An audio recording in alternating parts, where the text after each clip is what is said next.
You know what I'm saying? Because I don't. You don't necessarily have to have, Yeah. this big old home or have an apartment. You know what I'm saying? You don't necessarily have to have 3 or 4 cars. Mm-hmm. Have a car that's running and that you can use. Right. You know Right. what I'm saying? So just, like you say, at this time in our lives, it's different. It's Yeah. different. It's And definitely I different. think as, you said you knew after, or 3 years ago, you knew that you were ready. And I don't know if I can I've never been closed. I've never said, and I know there are people that say it, and I have a close friend besides you who lost their spouse. And I remember immediately she said, I'll never, ever get married again. I'll never date again. I understand that, and I understand that's how you feel, but you can never say never, because that's almost like cutting yourself off from being loved again. Yes. And you're Yes. worthy of that. You're worthy of that, and your Yes. late spouse would want you to not be lonely and have some sort of companionship. And so then when I lost my husband a couple of years after her, I remember saying those words to her, and they kind of reverberated in my mind, like, don't say that. So I never closed that side off. I knew that there would be big shoes to fill, Right. but I thought, well, when that time comes, I'll know I'm ready. Because again, there is a big void. You miss having that person to go to the movies with, because I'm a scary person. I don't like watch scary movies by myself. That companionship, that companion to travel with. I knew later on, down the line, when I do want to get out there and do want to start traveling again, once my daughter is off at college, there's going to be some lonely times. And not saying that I need someone with me in order to feel fulfilled.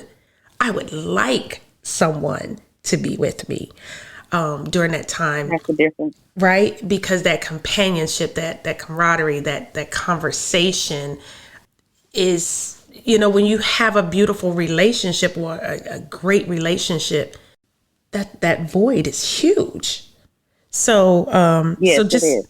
just those as widows or singles start to think about, what is it that, do I want to be in another relationship? Am I ready for a relationship? You just ask yourself those questions. Like, you don't need it, but I would like to be, and then just figure out, what those preferences are, what your standards are. I said in another episode that, my husband had given my late husband had given my daughter, prepare what your standards are, know what your standards are, and also to put together what what dating is to you. And here I am now needing to, like, let me look at those notes again. Let me look at those things that he told her. Right. Because now I need those, when I move forward, when I'm ready to move forward. I'll do that so that I'm not just settling or just out here in these streets making bad choices. Right. And that's the thing, man, with this dating. I'm not the one to just settle. And I tell women that I talk to, you don't have to settle. You don't have to settle for just any old guy so that you're not lonely. I'd rather be by myself. And that was the thing too for me. Me being my late spouse, gone, I began to get too content. So I was like, oh, I'm okay. Yeah. That was the biggest thing for me. I began to get okay, whereas I'm saying I don't need to be with someone else. Yeah. You know what I'm saying? Right. I don't need that. Like you were talking about going to the movies. I'm okay going to the movies by myself. I'm okay eating by myself. That was at the beginning, you know? Mm-hmm. Mm-hmm. But as time moved on, I realized, like you say, I don't that need versus like. But yeah. Right. I Uh-huh. don't need that, but it's nice to have it. Right. And so that's where I'm at. So while I was Nice to have it. compiling my notes about my standards and what is dating to me, doing my homework, I looked up. I was looking online and I found this 6 types of romantic Romantic. relationships and how to define yours. Okay. And one was dating. Okay. And I won't go into the definitions, but I will leave the link within our bio or attached to this episode. The second one is committed relationship. The third one is casual relationship. The fourth type is sexual intercourse. Okay. And this is for adults. The fifth is situationship. That's a new one on the market that wasn't there. Ethical non-monogamy is the sixth one. And so looking at those, I had to ask myself, what would mine be? Like, what would I want? Getting to know people, getting to know what your type is, what's out there, who's out there, doing the work to make sure they're legitimate, because you got some foolishness happening in these streets today with people saying they're single and they're really not single, and making up stuff. So looking at those relationships, have you defined yours, like what you would like yours to be when you do? I think I would like mine to be dating / companionship, which to me are the same. Getting to know each other, enjoying each other, and if it leads to marriage, okay. I think that would be something I would be interested in. Okay. As far as with with someone else. Yeah. Okay. And you? So you did say marriage again, like you're open to that. I said, yeah, at this time.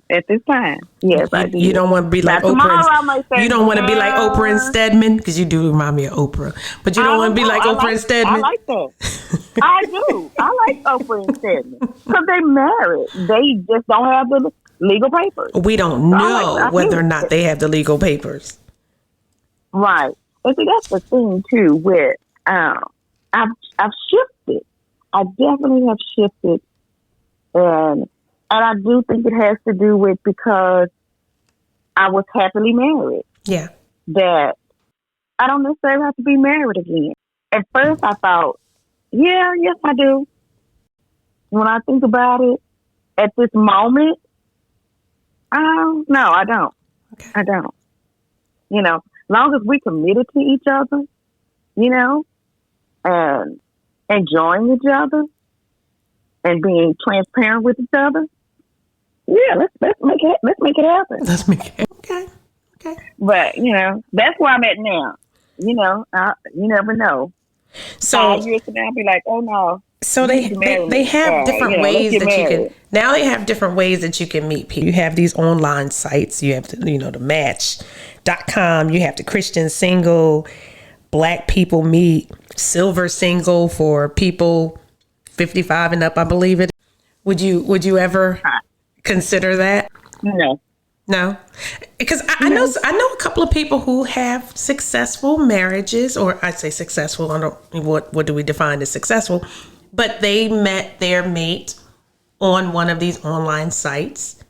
They're still married, and that's great. That's what I'm saying, and that's great. I think if I hadn't been happily married, then I would be more open to meeting people in different ways. But I think because of the fact that I was, no, I don't want to do online dating. No. So what's your preference? What is your preference? I'm going back to these preferences, these standards. Do you have a preference for how you meet someone or someone meets you? I'm not saying you out there, taking the initiative, but they may introduce themselves to you. I'll tell you mine because you're struggling. Yeah, because I'm like, So I as I, old school. I did my homework. I'm so analytical that 2 plus 2 got to equal 4 for me. Yes, you are. But Yeah. know thyself, Stephanie. I always tell you know thyself, and I'm okay with that. But I would prefer to meet someone through other people that I know and trust. I would prefer that that person is vetted and in some way known by a friend or family member, because they would know more about them. They would know whether or not they are single, hopefully, and what they're about, their temperament, their lifestyle, some form of fashion. You have been at least a percentage vetted. I would prefer that. Okay. I mean, I agree to a certain extent, because I was thinking about Sherry Shepherd, how, Niecy Nash. Remember Niecy Nash introduced Sherry Shepherd to her husband? Oh, okay. Somebody, her friend, is supposed to be, knowing about him, and he ended up being somebody totally different. Right. So I'm not saying that it doesn't come without fault. Now, there's always an element of surprise, right? Right. The unknown. So that's what I'm saying. This dating, right? This dating thing is just different. They be one way around your friends and your family, then they somebody totally different with you. It could be a negative or a positive. You know what I mean? Mm-hmm. They could be negative around other people, and with you, they just loving and positive and just everything. Or they could be right. positive around them, and with you, they're negative. It just depends on. So other ways are like through like coworkers. You might meet the person at work. Just being open to, I guess, if you're showing yourself available in some way, not wearing a wedding ring. Was that episode 4? Or, not wearing your wedding ring, showing that you're available. So maybe it might be through conversations at work. It could be through like at the grocery store. You just don't know when that opportunity is going to present itself. Right. I met my late husband at a retail store. Oh, well, I wait my late husband at church. So. Or at church. I missed that one. Or at church. That might be, that opportunity might be there as well. And so is there a preference though? Would you prefer like to meet them at church? At least, they know Christ. No, not now, because time has changed and men are different. But no, it doesn't necessarily have to be at church. Lately, they've been at gas stations, things that I normally didn't have to do, taking the car to get tire rotation done, and oil changes, and that's where I'm meeting them now. Grocery stores. You look like that damsel in distress when you at the gas station. I don't know how to put gas in my car. Can someone please help me? Honey. I need an oil change. I'm the opposite. That may be why. I'm the opposite, because I'm handling my business. Okay. And I'm not acknowledging that you exist. So maybe that's what the attraction is. Right. I don't know. But that's where I've been meeting people lately, in those different, areas, like, I could say, grocery stores, which I used to meet. There used to be this one particular guy. He always came to the grocery store. And when I was married, at this certain time, and he was a chef. He was, every time it just seemed like we end up on the same aisle. And I'm like, just see you. Why are you over here talking to me like again? Stalker. Didn't I let you know that I was married? And he would say something to you? Yes, ma'am. Yes, ma'am. But that's the only place I would see him at that grocery store. Okay. But anyway, like I say, lately that's where I've been meeting them at. And service stations, family. Service station. And to me, things that are related to cars. Grocery store organizations that you're affiliated with, church. Yeah. Okay. Do you? Yeah. So do you show yourself available? Like, okay, so. You say that you're like Set it up. I'm listening. Okay. Okay, so you say that you knew about 3 years ago that you were ready. Do you look ready? Oh, most definitely. What does looking ready mean? That's just who I What does am. looking ready mean? Well, I say looking ready for me